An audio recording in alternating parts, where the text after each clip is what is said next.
আসসালামু আলাইকুম প্রিয় শিক্ষার্থী বন্ধুরা, তোমরা সবাই কেমন আছো? আশা করি সবাই ভালো আছো, সুস্থ আছো। আলহামদুলিল্লাহ, আমিও ভালো আছি। শিক্ষার্থী বন্ধুরা, ইসলাম শিক্ষা থেকে তোমাদের জন্য আরও একটা ক্লাস নিয়ে আসলাম।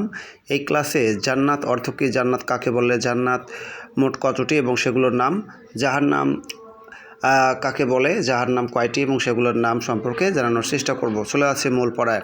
সবাই স্ক্রিনে খেয়াল করো। জান্নাত অর্থ উদ্যান, বাগান, সুশোভিত কানন।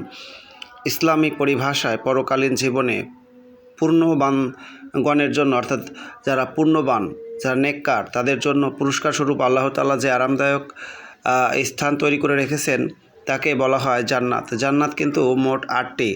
সেগুলো হচ্ছে জান্নাতুল ফিরদাউস, দারুল মাকাম, দারুল কারার, দারুস সালাম, জান্নাতুল মাওয়া, জান্নাতুল আদন, দারুল নাইম, দারুল খুলদ, এগুলো। ঠিক আছে? তো যাই হোক, সবচেয়ে বড় জান্নাত জান্নাতুল ফিরদাউস। এরপরে হচ্ছে জাহান্নাম অর্থ কিন্তু শাস্তির স্থান। পরকালে পাপীদের শাস্তির জন্য আল্লাহ তাআলা যে স্থান তৈরি করে রেখেছেন তাকে জাহান্নাম বলে। জাহান্নাম কিন্তু 7টি।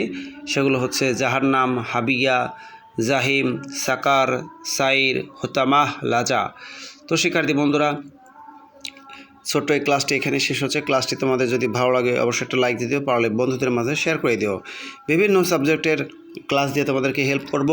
তো সবাই আজিম লার্নিং পয়েন্ট ইউটিউব চ্যানেলটা সাবস্ক্রাইব করে রাখবে। আল্লাহ হাফেজ।